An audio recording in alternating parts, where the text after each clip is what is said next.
నమస్కారం. మీ కథా తరంగం ఛానల్కు స్వాగతం, సుస్వాగతం. మనం ఈరోజు వినబోయే కథ పేరు ఉత్తరం. ఈ స్మార్ట్ ఫోన్ల యుగంలో మెసేజ్లు, వీడియో కాల్స్ మధ్య ఉత్తరం రాసే ఓపిక, ఆప్యాయత ఎవరికి ఉంటుంది? కాని ఒక్క ఉత్తరం, కేవలం ఒకే ఒక్క ఉత్తరం తండ్రి కొడుకుల మధ్య ఉన్న దూరాన్ని తగ్గించగలదా? మనసులో దాచుకున్న ప్రేమను, బాధను బయటపెట్టగలదా? ఒక కొడుకు తన తండ్రికి రాసిన ఉత్తరం, అనుకోని మలుపులు, గుండె బరువునెక్కించే వాస్తవాలు. దమ్మవళం శ్రీనివాస్ గారు రాసిన ఈ మనసును హత్తుకునే కథ ఉత్తరం విందాం రండి. తాళం తెరిచి ఇంటి తలుపు తీసి లైటు వెయ్యగానే ఎదురుగా కనిపించింది చూసి ఆశ్చర్యమేసింది.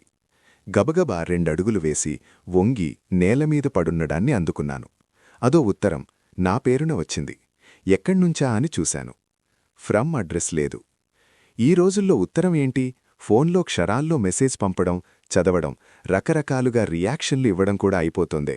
లేదా ఆడియో, వీడియో కాల్స్ చేస్తూ మాట్లాడుకోవడం ఎంత సులభం. అలాంటిది పనిగట్టుకుని మరీ నాకు ఉత్తరం రాసింది ఎవరు? నాకు పరిచయమున్నవారు, స్నేహితులు, బంధువులు చకచకా మనస్సులో మెదిలారు. వారిలో ఎవరికీ నాకు ఉత్తరం రాయాలన్న ఆలోచన, ఓపిక, ఆసక్తి ఉంటాయననిపించలేదు.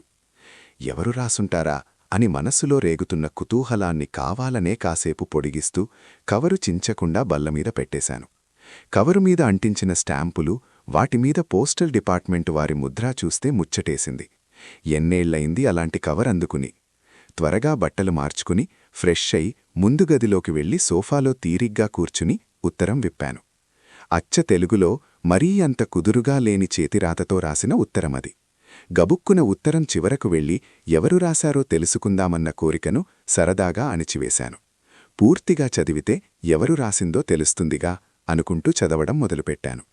అయితే మొదటి పదం చదవగానే రాసింది ఎవరో తేలిపోయింది. ఆసక్తిగా చదవసాగాను. నాన్నా, ఉత్తరం రాసింది నేనేనని అర్థమైంది కదా? అవును, నేనే, నీ ఏకైక సుపుత్రుణ్ణి. నీతో ఏదైనా చెప్పాలంటే ఫోన్ చేసో లేదా మెసేజ్ చేసో చెప్పచ్చు. నీ జవాబు కూడా వెంటనే దొరుకుతుంది. అయితే నా సొంత చేతిరాతతో, మనం రోజూ మాట్లాడుకునే తెలుగు భాషలో కుడిచేత్తో పెన్ను కుదురుగా పట్టుకుని అక్షరదోషాలు లేకుండా చూసుకుంటూ, మనస్సులోని భావాలను పదాలుగా కూర్చుతూ, ఇదంతా నువ్వు చిరునవ్వుతో చదవడం సరదాగా ఊహించుకుంటూ తెల్ల కాగితం మీద ఉత్తరం రాయడం ఖచ్చితంగా వాట్సాప్ మెసేజ్ కన్నా 1000 రెట్లు బావుంటుందని అంతా ఒప్పుకునే నిజం. మరైతే ఎందుకని జనాలు ఉత్తరాలు రాసుకోరు అంటే ఓపిక లేక. ఉరుకులు పరుగులతో జీవితం గడుపుతూ సెల్ఫోన్కు కట్టు బానిసలా మారి ఎప్పుడూ దేనికీ టైం లేదని చిరాకుపడుతూ ఒత్తిడే ఊపిరిగా బతికే కాలమిది. నేను మాత్రం అలాంటివాణ్ణి కాదు అని ఊరికే అనుకోవటమే కాక నాకు నేను నిరూపించుకోవాలి అనిపించింది. వెంటనే పనులన్నీ పక్కనబెట్టి సెల్ఫోన్ని ఫ్లైట్ ఎక్కించి తీరిగ్గా నీకీ ఉత్తరం రాస్తున్నా. నీకు గుర్తుందా నాన్నా, చిన్నప్పుడు స్కూల్లో లెటర్ రైటింగ్ గురించి చెప్పిన క్లాస్ మిస్ అయితే పరీక్షలకని నువ్వు నన్ను దగ్గర కూర్చోబెట్టుకుని మరీ ఓపిగ్గా నేర్పావు. తెలుగు రాయడంలో నేను చేసే తప్పులు ఎన్నిసార్లు సరిదిద్దేవాడివో అదంతా గుర్తొచ్చి నవ్వుతో పాటు ఏడుపు కూడా వస్తోంది. ఆ రోజులెంత అద్భుతంగా ఉండేవి. వేసవిలో మనం డాబామీద పక్కలు వేసుకుని కబుర్లు చెప్పుకుంటూ పడుకునేవాళ్లం. ఇంట్లో నేలమీద గుండ్రంగా కూర్చుని కొసరి కొసరి వడ్డించుకుంటూ భోజనం చేసేవాళ్లం. ఇప్పటిలా ఇంట్లో అందరూ తలావో టైంలో కంచం ఒళ్ళో పెట్టుకుని టీవీ లేదా ఫోన్ చూస్తూ అది లేకపోతే తినలేం అనే పరిస్థితి లేదప్పుడు. అయితే అవన్నీ తీపి జ్ఞాపకాలుగా మాత్రమే మిగిలిపోయాయన్న ఆలోచన నన్ను బాధపడుతోంది. నీ మనవడు 9 చదువుతున్నాడు. వయస్సు ప్రభావం అని నన్ను నేను తృప్తిపరుచుకుంటున్నాను, కాని వాడి అసహనం చూస్తే దిగులేస్తోంది. చిన్న మాట కూడా పడడు.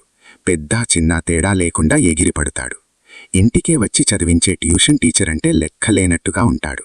వాడికి సహనం, సంస్కారం నేర్పే సమయం మాకు లేకుండా పోయిని.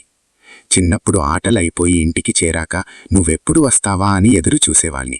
అమ్మను మాటిమాటికి అడిగి విసిగించేవాణ్ణి. ఎప్పుడూ కోప్పడలేదు అమ్మ. అంత ఓపిగ్గా ఎలా ఉండేదో.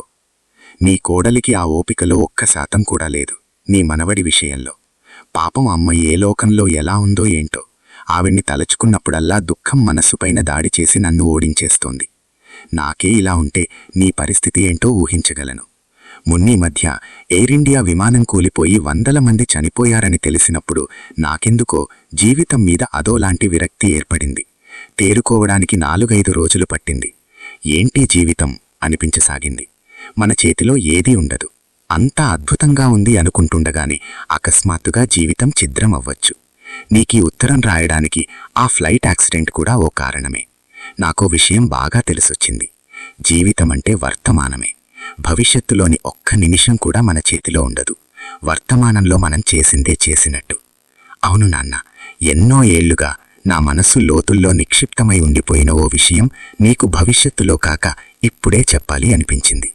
ఇప్పుడు కాకపోతే ఎప్పటికీ చెప్పలేకపోవచ్చు. అంత ముఖ్యమైనది అసలు ఇన్నాళ్లుగా నీ దగ్గర దాచి ఉంచడం చాలా తప్పు. నేను చెప్పబోయేదేంటా అని నువ్వు ఉత్కంఠగా ఊపిరి బిగపట్టి మరీ చదువుతున్నావని నాకు తెలుసు. ఇంక సస్పెన్స్ వద్దులే, అదేంటో చెప్పేస్తాను. నువ్వంటే నాకు చాలా ఇష్టం నాన్న. అది ఎంత అంటే మాటల్లో చెప్పడానికి ప్రయత్నించడం కూడా వృధా అని స్పష్టంగా తెలిసేంత. ఇదే నేను చెప్పాలనుకున్నది. ఇంతేనా? ఈ మాత్రం దానికి అంత బిల్డప్ అవసరమా అని నువ్వు అనుకో అని నాకు తెలుసు నాన్న. నీ గురించి నాకు తెలియదు. నా ఊహ కరెక్ట్ అయితే ఇప్పుడు నేను చెప్పిన దానికి మొదట నివ్వరపోయి ఆ తర్వాత ఉత్తరం చదవడం ఆపి ఎదురుగా బల్ల మీద కాళ్ళు పెట్టి సోఫాలో వెనక్కు వాలి కళ్ళు మూసుకుని సంతోషంతో కూడిన బాధతో నన్ను గుర్తుకు తెచ్చుకుంటావు కాసేపు. బల్ల మీద కాళ్ళు పెట్టి కూర్చునే అలవాటు నాకు లేదు. అయినా వాడు ఊహించినట్టే ఉత్తరం పక్కన పెట్టి సోఫాలో తల వెనక్కు వాల్చి కళ్ళు మూసుకుని ఆలోచనలలోకి జారిపోయాను. మనస్సు నిండా ఆనందంతో కూడిన పరవశం. ఎంత ఎదిగిపోయాడు వెధవ! ఎదురుగా కూర్చుని నాతో సంభాషిస్తున్నట్టుగా రాశాడు ఉత్తరం. వాడికి నేనంటే ఇష్టమని నాకు బాగా తెలుసు. అయినా కూడా అదే విషయం వాడింత స్పష్టంగా వ్యక్తపరుస్తుంటే ఎంత బావుంది.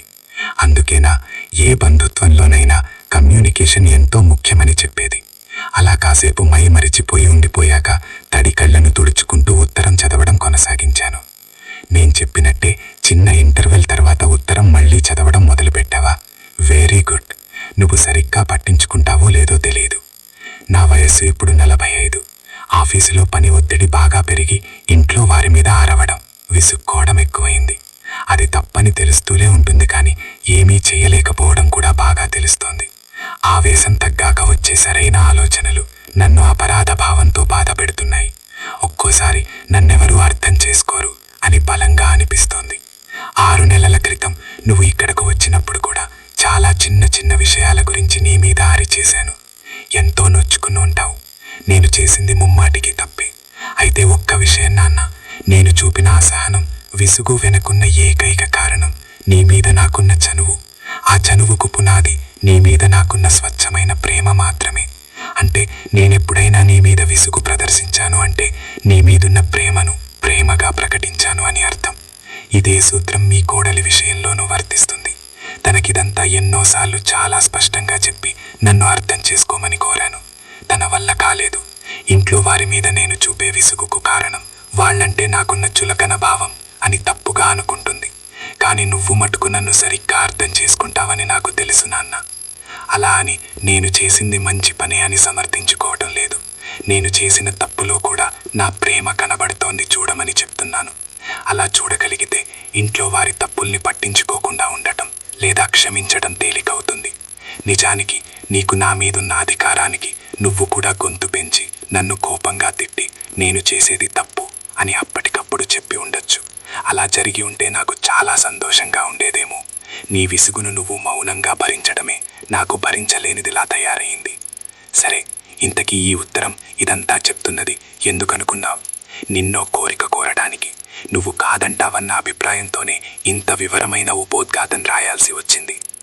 ఏమిటా కోరిక అని నువ్వు ఆశ్చర్యంలోంచి తేరుకునేలోపు చెప్పేస్తాను. నువ్వా ఊరొదిలి మా దగ్గరే ఉండిపోవడానికి వచ్చే నాన్న, ఇదే నా కోరిక.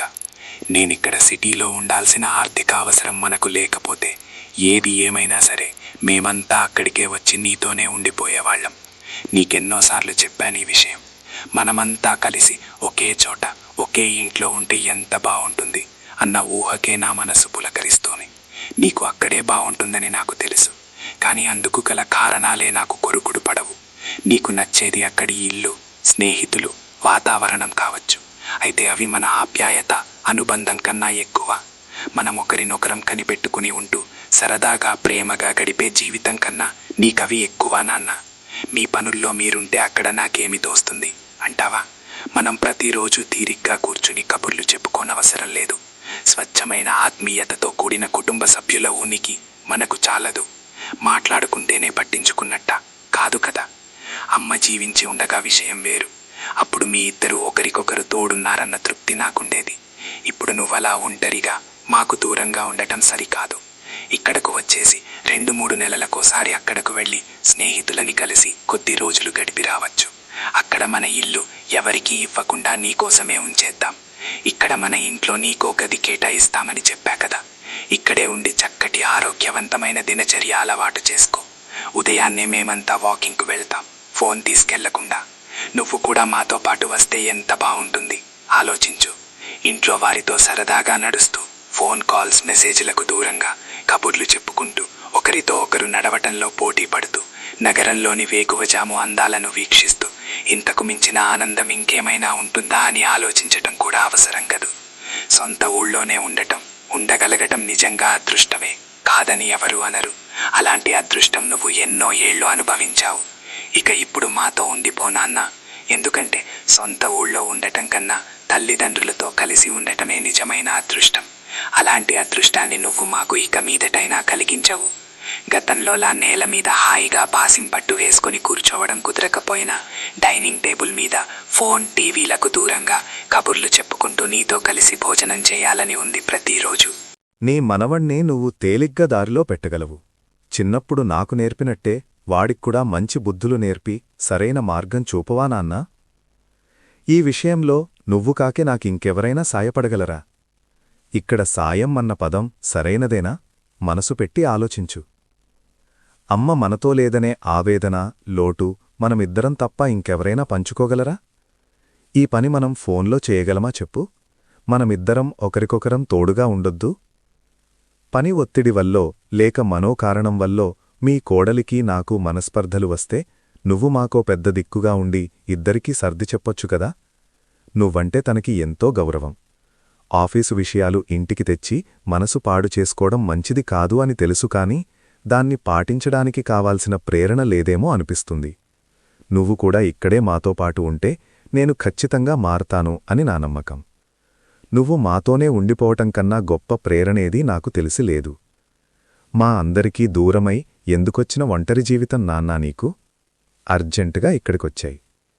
చెప్పడం మర్చాను. నీలాగే రైల్వేలో పనిచేసి రిటైర్ అయిన ఓ పెద్ద మనిషి మా ఇంటి పక్కనే ఉంటాడు. నీకు మంచి కాలక్షేపం. ఇక ముగిస్తాను.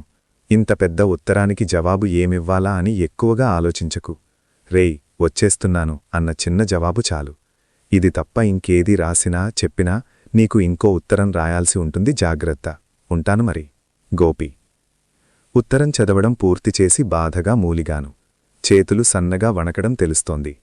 కళ్ళు తుడుచుకుని లేచి నిలబడి ఇంట్లో పచార్లు చేయసాగాను.